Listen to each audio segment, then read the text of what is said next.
Good afternoon, friends. Let's start today the next part of Heredity and Evolution Maharashtra State Board Biology. The next part is video 6. Okay, so we have completed prokaryotic DNA replication in the part 5th.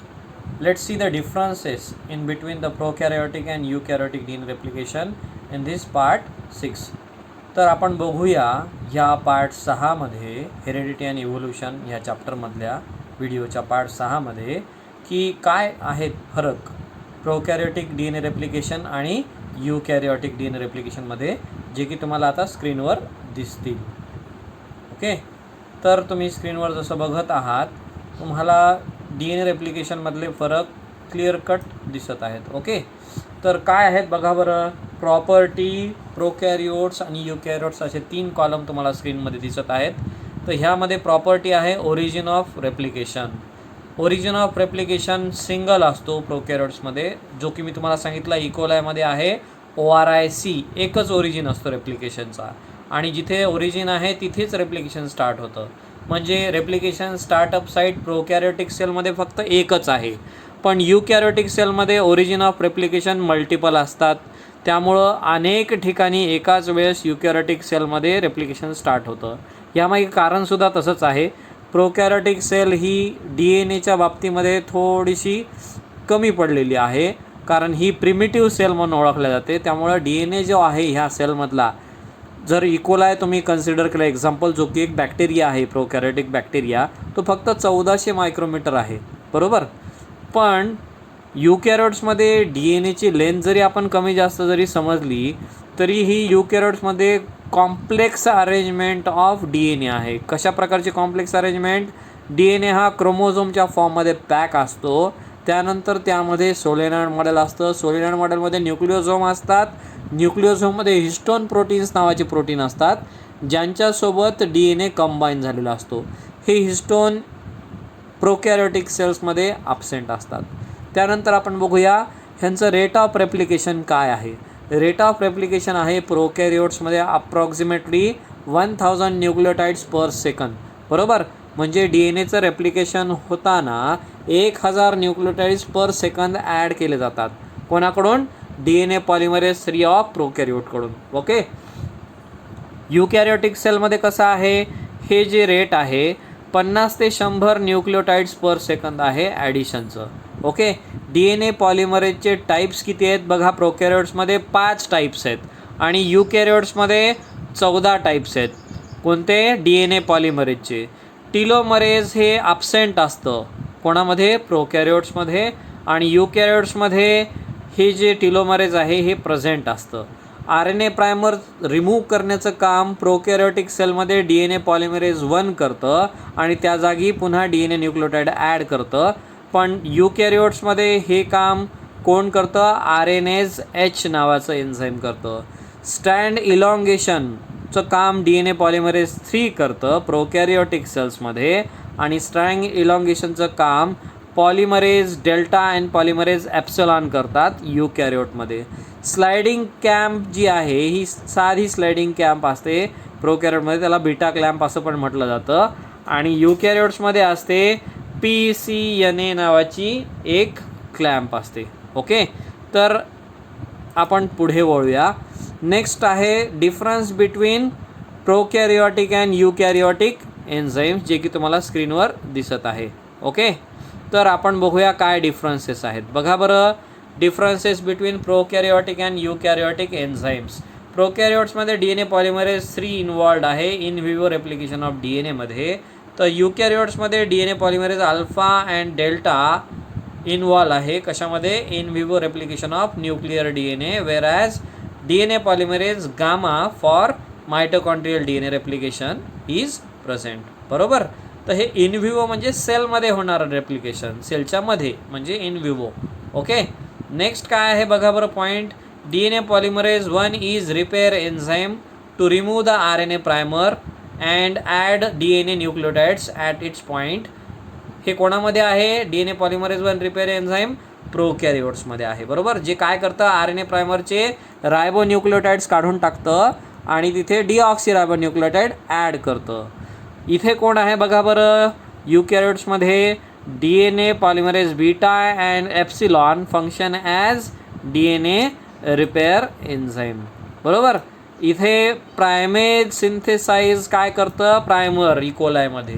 इकोलायमध्ये प्रायमेज नावाची गोष्ट जी आहे, प्रायमेज नावाचं enzyme जे आहे ते DNA R N ए छोटासा तयार करतं, म्हणजेच काय RNA प्रायमर तयार करतं इकोलायमध्ये.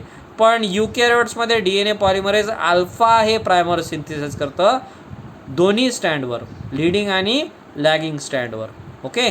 तर आता जाऊया पुढच्या डिफरन्सकडे. हा पुढचा डिफरन्स आहे, हा जास्त महत्त्वाचा आहे, नीट बघावे तुम्ही.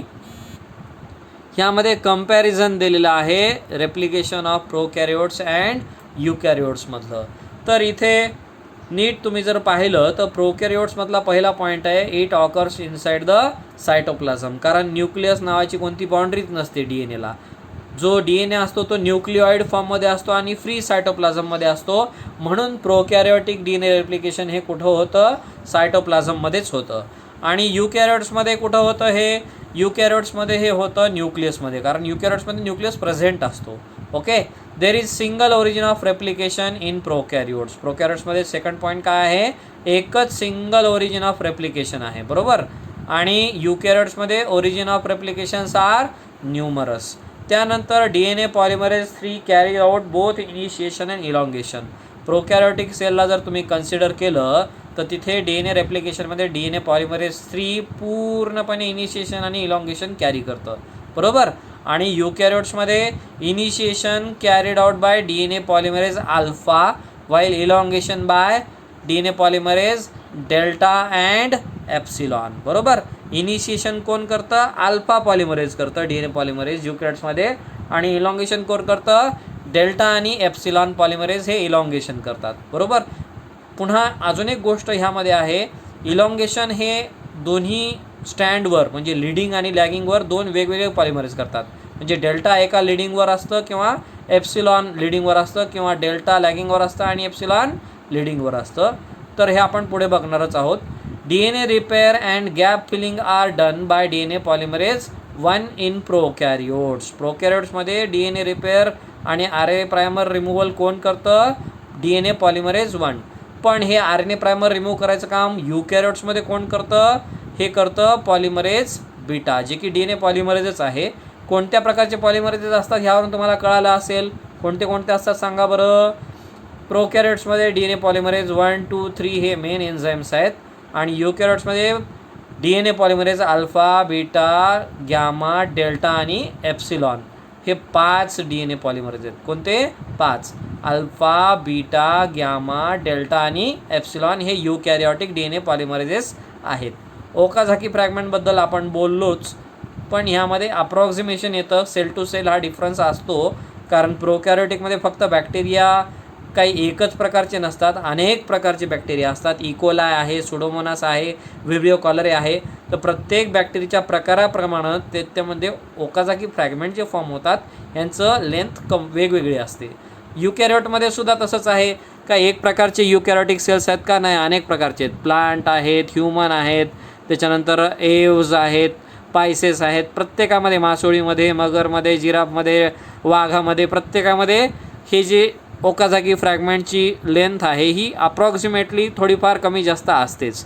आता जाऊया आपण पुढच्या पॉईंटकडे. पुढचा पॉईंट आहे आपला, replication is very rapid in prokaryotes, some 2000 base pairs per second are added. तर हे बॅक्टेरियाच्या जातीवर डिपेंड आहे, कोणता बॅक्टेरिया आहे. पण तरीही मॅक्झिमम प्रोकॅरियोट्समध्ये युकॅरियोटपेक्षा फास्टच आहे, रॅपिड आहे. काय, replication process. Okay. Replication is slow in some 100 nucleotides per second in eukaryotes. तर ह्यामध्ये पुढचा पॉईंट आहे, DNA gyrase is needed for the prokaryotic DNA replication and in eukaryotes DNA gyrase is not needed. Okay. Next आपण पुढच्या पॉईंटकडे जाऊया. आपला पुढचा point आहे फर्दर डिफरन्सेस. आता कोणते आहेत हे फर्दर डिफरन्सेस, चला आपण बघूया. ह्यामध्ये अनेक प्रकारच्या पुस्तकातून मी तुम्हाला हे चार्ट काढून दाखवत आहे. तर ह्यामध्ये फर्दर डिफरन्सेस कोणते आहेत हे बघूया आपण. बघा, हे आहेत फर्दर डिफरन्सेस. बघा बरं, step in replication In prokaryotic cell, DNA A protein is there at the origin of replication. In eukaryotic cells, it is unknown. Recognition of replication of origin DNA A protein नव्हतं प्रोकॅरियोटिक सेलमध्ये, तो युकॅरियोटिक सेलमध्ये unknown आहे ही गोष्ट अजूनसुद्धा. त्यानंतर unwinding of DNA double helix कोण करतं प्रोकॅरियोटिक सेलमध्ये? अनवाइंडिंग हेलिकेज, जे की ATPची मदत घेऊन एनर्जी मिळवतं आणि अनवाइंडिंग करतं. सेम तशाच प्रकारचं पण थोडंसं वेगळं हेलिकेज कोणामध्ये असतं? युकॅरियोटिक सेलमध्ये. त्याला पण ATP लागतो DNAच्या दोन्ही स्ट्रँडला अनवाइंड करायला आणि हायड्रोजन बॉन्ड ब्रेक करण्यासाठी. त्यानंतर stabilization of unwound template strands, how it occurs? Unwound template स्ट्रँडला कोण बरोबर स्थिर ठेवतं पूर्ण रेप्लिकेशन व्यवस्थित होण्यासाठी? तर प्रोकॅरियोट्समध्ये कोण असतात? Single stand DNA binding proteins असतात, ज्याला SSB म्हणतो आपण. आणि युकॅरियोटिकमध्ये सुद्धा single stand DNA binding protein म्हणजेच काय SSB प्रोटीन्स असतात. RNA प्रायमर कोण सिंथेसाइज करतं सांगा बरं? प्रोकॅरियोटमध्ये पण प्रायमेज, युकॅरियोटिकमध्ये पण प्रायमेज. फक्त हे प्रायमेज जे आहेत हे नावामध्ये वेगळे आहेत दोन्ही. ओके, हे जस्ट प्रायमेज आहे, पण इकडचं प्रायमेज DNA प्रायमेज म्हणून ओळखलं जातं आणि त्याला एक प्रकारचं सिम्बॉलसुद्धा आहे, जे की आपण प्रिव्हियस टेबलमध्ये पाहिलेलं आहे. Synthesis of DNA, leading strand, lagging strand. Okay, leading म्हणजे कंटिन्युअस स्ट्रँड जे सिंथेसाइज होतं ते कोण सिंथेसाइज करतं? प्रोकॅरियोटिक सेल्समध्ये DNA पॉलिमरेज 3 आणि युकॅरियोटमध्ये DNA पॉलिमरेज डेल्टा. तसंच जे लॅगिंग स्टँड आहे म्हणजे डिसकंटिन्युअस, जिथं ओकाझाकी फ्रॅगमेंट्स बनतात छोटे छोटे छोटे छोटे, हे जे कोणत्या स्टँडवर बनतात ते कोणामुळे बनतात माहिती आहे का? प्रोकॅरियोटिक सेल्समध्ये हे DNA पॉलिमरेज 3 मुळेच बनतात आणि युकॅरियोटमध्ये हे बनतात DNA पॉलिमरेज अल्फामुळं. म्हणजे लीडिंग स्ट्रँड सिंथेसिस किंवा continuous strand synthesis DNA polymerase 3 आहे प्रोकॅरियोट्समध्ये आणि कंटिन्युअस स्ट्रँड सिंथेसिस आहे DNA polymerase delta enzyme eukaryotic सेल्समध्ये. तसंच डिसकंटिन्युअस स्टँड हे DNA पॉलिमरेज 3च करतं तयार कोणामध्ये? प्रोकॅरियोटमध्ये. पण युकॅरियोटमध्ये हे एक वेगळं एन्झाईम आहे जे डिसकंटिन्युअस स्टँड तयार करतं, DNA पॉलिमरेज अल्फा आहे हे. ओके, त्यानंतर removal of RNA प्रायमर्स, DNA polymerase 1 आहे प्रोकॅरियोट्समध्ये आणि अननोन आहे युकॅरियोट्समध्ये. पण हे अननोन जे आहे हे काही नवीन शोध लागले, त्याच्याप्रमाणे पहिलेच्या टेबलमध्ये मी सांगितलेलं आहे तुम्हाला. काय आहे हे तुम्हाला माहीत आहे, मागच्या टेबल थ्रू जावे. Okay, replacement of RNA with DNA polymerase 1 आहे. ओके, इथे अननोन आहे. काही सेल्समध्ये नोन आहे, जे मी मागच्या टेबलमध्ये दाखवलेलं आहे. सगळ्याच्या सगळ्या युकॅरियोटिक जातीमध्ये सगळ्याच्या सगळ्या युकॅरियोटिक प्राण्यांमधलं आपल्याला माहिती नाही आहे, म्हणून इथं अननोन दिलेलं आहे. ओके, नेक्स्ट काय आहे सांगा बरं? जॉईनिंग ऑफ ओकाझाकी फ्रॅगमेंट्स कोण करतं? DNA लायगेज प्रोकॅरियोट्समध्ये, ज्याला NAD लागतं ॲज अ एनर्जी सोर्स. आणि युकॅरियोट्समध्ये पण ओकाझाकी फ्रॅगमेंटची जॉईनिंग करून कंटिन्युअस स्टँड कोण तयार करतं? नंतर DNA लायगेजच, पण जिथं रिक्वायरमेंट आहे ATPची, इथे NAD नाही आहे. प्रोकॅरियोट्समध्ये NAD लागतं लायगेजला आणि युकॅरियोट्समध्ये लायगेजला लागतं ATP. Removal of positive super coils ahead of advancing replication fork, म्हणजे जे स्ट्रेस होतो ना तयार दुसऱ्या साईडला स्टँडच्या हेलिकेजच्या अनवाइंडिंग ॲक्शनमुळं, तो स्ट्रेस जो आहे DNA टोपोआयसोमरेज 2 म्हणजे DNA गायरेज म्हणजेच सुपर हेलिक्स रिलॅक्झिन प्रोटीन हे प्रोकॅरियोट्समध्ये काम करतं. सुपर कॉईल रिमूव्ह करून स्ट्रेस कमी करतं हेलिकेजच्या ॲक्टिव्हिटीमुळे तयार झालेला. आणि इकडे DNA टोपोआयसोमरेज 2 युकॅरियोट्समध्ये करतं. ओके, तर आपण आता पुढच्या टेबलकडे जाऊया. तर next table is this one. तर ह्यामध्ये आपण बघू शकतो comparison of DNA replication in eukaryotes and prokaryotes, जो एका पुस्तकातून घेतलेला आहे मी. चांगलं पुस्तक आहे, फॉरेन ऑथरचं. ओके, तर इथं आपण बघूया serial number, time of replication दिलेलं आहे इथं. बघा बरं, युकॅरियोट्समध्ये हे रेप्लिकेशन कधी होतं? टाईम ऑफ रेप्लिकेशन म्हणजे किती मिनटं किती तास नाही आहे, तर युकॅरियोट्समध्ये नेमकं कधी कोणत्या वेळेला रेप्लिकेशन होतं? युकॅरियोट्समध्ये रेप्लिकेशन होतं इंटरफेजमध्ये, जी 2 मायटोटिक सायकलच्या मध्ये येते. It is a phase, interphase is a phase which occurs between 2 mitotic cycles. Okay, आणि इथे काय आहे? एंड ऑफ सेल सायकल आहे. कधी होतं प्रोकॅरियोट्समध्ये रेप्लिकेशन DNAचं? जेव्हा सेल सायकल संपते, म्हणजे सेल डिव्हिजन संपतं आणि दुसरं सुरू होणार असतं तेव्हा. ओके, साईट ऑफ रेप्लिकेशन काय आहे? युकॅरियोट्समध्ये न्यूक्लियस आहे आणि प्रोकॅरियोट्समध्ये सायटोप्लाझम आहे. टेम्पलेट यूज्ड आहे प्री एक्झिस्टिंग DNA आणि इथे प्रोकॅरियोट्समध्ये पण प्री एक्झिस्टिंग DNA. एन्झाईम कोणते आहेत युकॅरियोट्समधले enzyme? Alpha, delta, gamma, epsilon हे DNA पॉलिमरेजेस आहेत. कुठले? युकॅरियोट्समधले alpha, delta, gamma and epsilon हे मेन पॉलिमरेजेस आहेत. अजून एक असतं युकॅरियोट्समध्ये. आणि प्रोकॅरियोट्समध्ये कोणते? 3च आहेत, DNA polymerase 1, 2 and 3. Direction of replication काय आहे? बोथ 3 अँड 5 अँड 5 अँड 3 आहे, म्हणजे बाय डायरेक्शनल रेप्लिकेशन आहे. आणि प्रोकॅरियोट्समध्ये पण बाय डायरेक्शनल आहे. रेप्लिकेशन मॉडेल कोणतं आहे? सेमी कॉन्झर्वेटिव्ह मॉडेल आहे, जे की आपण मेसल्सन स्टाल एक्सपेरिमेंटमध्ये पाहिलं होतं. आणि युकॅरियोट्समध्ये जसं सेमी कॉन्झर्वेटिव्ह आहे तसंच प्रोकॅरियोट्समध्ये पण कसं आहे? सेमी कॉन्झर्वेटिव्ह रेप्लिकेशन आहे. मेकॅनिझम काय आहे? खूप कॉम्प्लेक्स मेकॅनिझम आहे युकॅरियोट्सचं आणि एकदम सिम्पल मेकॅनिझम आहे प्रोकॅरियोट्सचं. ॲक्टिव्ह रेप्लिकेशन साईट्स खूप आहेत युकॅरियोटमध्ये, कारण अनेक ओरिजिन ऑफ रेप्लिकेशन असतात. पण प्रोकॅरियोट्समध्ये फक्त एक ओरिजिन ऑफ रेप्लिकेशन आहे, म्हणून 1 ॲक्टिव्ह साईट ऑफ रेप्लिकेशन आहे. Okay. Replication rate per second 50 bases असतं, म्हणजे it varies from kind of prokaryotic and kind of eukaryotic cell. तर इथं 50 बेसेस दिलेला आहे युकॅरियोटमध्ये आणि 500 बेसेस दिलेला आहे प्रोकॅरियोटमध्ये. कोणत्याही परिस्थितीमध्ये प्रोकॅरियोटची स्पीड जास्त असते, कारण सिम्पल रेप्लिकेशन प्रोसेस आहे, काय प्रॉब्लेम नसतात. लेंथ ऑफ ओकाझाकी फ्रॅगमेंट पण युकॅरियोट्समध्ये मोठे आहेत आणि प्रोकॅरियोट्समध्ये छोटे आहेत. ओके. ह्या टेबलप्रमाणे, जो की एका फॉरेन ऑथरच्या बुकमधून घेतलेला आहे. नेक्स्ट टेबल बघूया आपण, ज्यामध्ये अजून काही माहिती आहे आपल्याकडे बघण्यासारखी. तर हा पण टेबल आहे एका बुकमधलाच, differences in DNA replication in prokaryotes and eukaryotes. बघा बरं, पॉलिमरेजेस मी म्हटलं ना 5 आहेत. प्रोकॅरियोट्समध्ये 5 आणि युकॅरियोट्समध्ये पण 5. पण इथल्यामध्ये फक्त 3 ॲक्टिव्ह असतात, 1, 2, 3. बाकी 4th आणि 5thचं फार कमी काम पडत असतं. कोणामध्ये? प्रोकॅरियोट्समध्ये. जनरली कोणत्याही पुस्तकामध्ये पॉलिमरेज 1, 2, 3 हेच मेन्शन केलेलं असतं प्रोकॅरियोट्सच्या बाबतीत. काही अनयुज्युअल बॅक्टेरियामध्ये 4 आणि 5 हे ॲक्टिव्हली वर्किंग असतात, बरोबर. त्यामुळं पहिले 3 महत्त्वाचे आहेत. प्रोकॅरियोट्समध्ये जनरली 3च मेन्शन केलेले असतात. युकॅरियोट्समध्ये काय असतं बघा बरं. In eukaryotes 5 kind of polymerases are there, which are those alpha, beta, gamma, delta and epsilon. पण ह्या 5 पैकी 3 ॲक्टिव्हली वर्किंग असतात. किती ॲक्टिव्हली वर्किंग असतात? 3 मॅक्झिमली. पण कधीकधी काही प्रोकॅरियोट्स सोडले, जसं की त्यांच्यामध्ये 5 एन्झाईम कधीकधी काम करतात, तसंच काही युकॅरियोट्समध्ये 5च्या 5 किंवा मॅक्झिमम 4 एन्झाईम्स काम करत असतात. तर आपल्याला नंबर लक्षात ठेवायचे, दोन्हीकडे 5-5 असतात. Then functions of polymerase. The polymerase 1 is involved in synthesis of proofreading in prokaryotes, in repair and removal of RNA primers. 2 is also a repair enzyme. 3 is main polymerizing enzyme. 4 and 5 are repair enzymes under unusual conditions. मी म्हणलं ना, जास्त करून 1, 2, 3च काम करतात. कधी कधी unusual कंडिशनमध्ये जेव्हा पॉलिमरेज 1 आणि 2 व्यवस्थित काम करत नाहीत, तेव्हा 4 आणि 5चा उपयोग घेतला जातो सेलकडून. पॉलिमरेजेस आर ऑल्सो एक्झोन्यूक्लिएजेस. एक्झोन्यूक्लियस म्हणजे DNAला बाहेरून कट करत येणारे, मधल्या साईडला एंडपासून मधल्या साईडला कट करणारे. 1 origin of replication is there in prokaryotes. Okazaki fragments are having length of 1000 to 2000 residue long. हे पण बॅक्टेरियल सेलच्या वेगवेगळ्या प्रकाराप्रमाणे, प्रोकॅरियोटिक सेलच्या वेगवेगळ्या प्रकाराप्रमाणे बदलतात. Number a.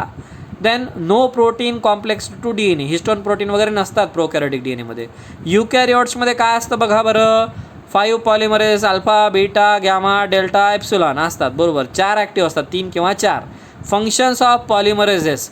Alpha a polymerizing enzyme, beta is a repair enzyme, gamma is mitochondrial DNA synthesizing enzyme, main polymerizing enzyme is delta and function of epsilon is unknown. बरोबर. Main polymerizing enzyme कोणतं आहे? Delta enzyme आहे. कोणामध्ये? युकॅरियोट्समध्ये. Maximum युकॅरियोट्स, बरं. सगळ्यांमधलं अजून माहीत नाही आपल्याला. अजून सगळ्या स्पीसीज शोधल्या गेलेल्या नाही आहेत पृथ्वीवरच्या. पाण्यामध्येच एवढ्या मोठ्या स्पीसीज आहेत समुद्रामध्ये, अजून ॲनिमल्सच्या वगैरे, सी ॲनिमल्सच्या, सॉरी. तर आपण पुढे जाऊया. युकॅरियोट्समध्ये सगळेच्या सगळे पॉलिमरेजेस हे एक्झोन्यूक्लियस नाही आहेत. Okay. Several origins of replication are there. Okazaki fragments are about 150 to 200 residue long. म्हणजे जे छोटे आहेत प्रोकॅरियोटिक ओकाझाकी फ्रॅगमेंट मोठे असतात, युकॅरियोटिक छोटे असतात approximately. Histones are complex to DNA. इथं DNA सोबत हिस्टोन प्रोटीन हे कंबाईन झालेले आपल्याला भेटतात. तर अशा प्रकारे आपण पाहिलेले आहे difference between prokaryotes and eukaryotes. आता आपण बघूया how these DNA replication processes are important for cell. DNA replication process का आहेत इम्पॉर्टंट सेलसाठी ह्याबद्दल आपण बोलूया. बरोबर.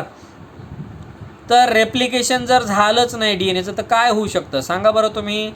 कोणती तरी सेल जी असेल ज्यामध्ये रेप्लिकेशन होत नाही आहे व्यवस्थित, ती सेल प्रॉपर फंक्शन करेल का नाही. जर रेप्लिकेशनच झालं नाही तर त्यापासून नवीन DNA बनणार नाही, नवीन सेलला नवीन DNA जाणार नाही. म्हणजे नवीन सेलमध्ये जर DNAच गेला नाही तर त्या नवीन सेलमध्ये ट्रान्स्क्रिप्शन होणार नाही, ट्रान्सलेशन होणार नाही, कोणत्याही प्रकारचं प्रोटीन तयार होणार नाही. आणि प्रोटीन तर अनेक प्रकारचे असतात, ज्यामध्ये मेन प्रकार 2 पडलेले आहेत. कोणते प्रोटीन्स आहेत? स्ट्रक्चरल आणि फंक्शनल प्रोटीन. स्ट्रक्चरल प्रोटीन बनलेच नाही तर स्ट्रक्चरच बनणार नाही सेलचं. बरोबर. आणि फंक्शनल प्रोटीन बनले नाही तर सेलचं स्ट्रक्चर जरी बनलं तरी त्याला मेंटेन करणारा एनर्जी मेटाबॉलिझम चालवायला एन्झाईम्स बनणार नाहीत. एन्झाईम्स हे फंक्शनल प्रोटीन्स आहेत, म्हणजेच काय बायोकॅटलिस्ट्स आहेत. तर अशा प्रकारे DNA रेप्लिकेशन हे खूप महत्त्वाचं आहे सेल पूर्णपणे व्यवस्थित काम करण्यासाठी. जर सेल काम करणार नसेल तर डेफिनेटली त्याच्यामध्ये DNA नसेल.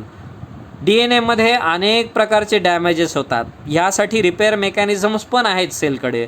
त्यापैकी 4 मेजर रिपेअर मेकॅनिझम्स मी तुम्हाला सांगेन आता. कोणते कोणते ते? पहिलं आहे फोटो रिपेअर. कोणतं मेकॅनिझम आहे पहिलं? Photo repair. ज्या मेकॅनिझममध्ये DNAला झालेले मायनर डॅमेज, एक्झाम्पल थायमिन कधीकधी एकाच स्टँडवरचे एकमेकाला साईड बाय साईड जॉईन होतात आणि स्टँडमध्ये एक छोटीशी गाठ आल्यासारखी तयार होते. तर ही जी गाठ आहे ही फोटो रिपेअर मेकॅनिझमनं काढून टाकल्या जाते. कशी? फोटोलायज नावाचं एक एन्झाईम आहे जे डे लाईट, सनलाईटचं व्हिजिबल लाईट वापरून हे एन्झाईम काम करतं आणि या थायमिनमध्ये जे ॲडजस्टंट बॉन्ड बनतात हे तोडतं आणि DNAची गाठ पुन्हा वापस सरळ करतं, DNAला सरळ करतं.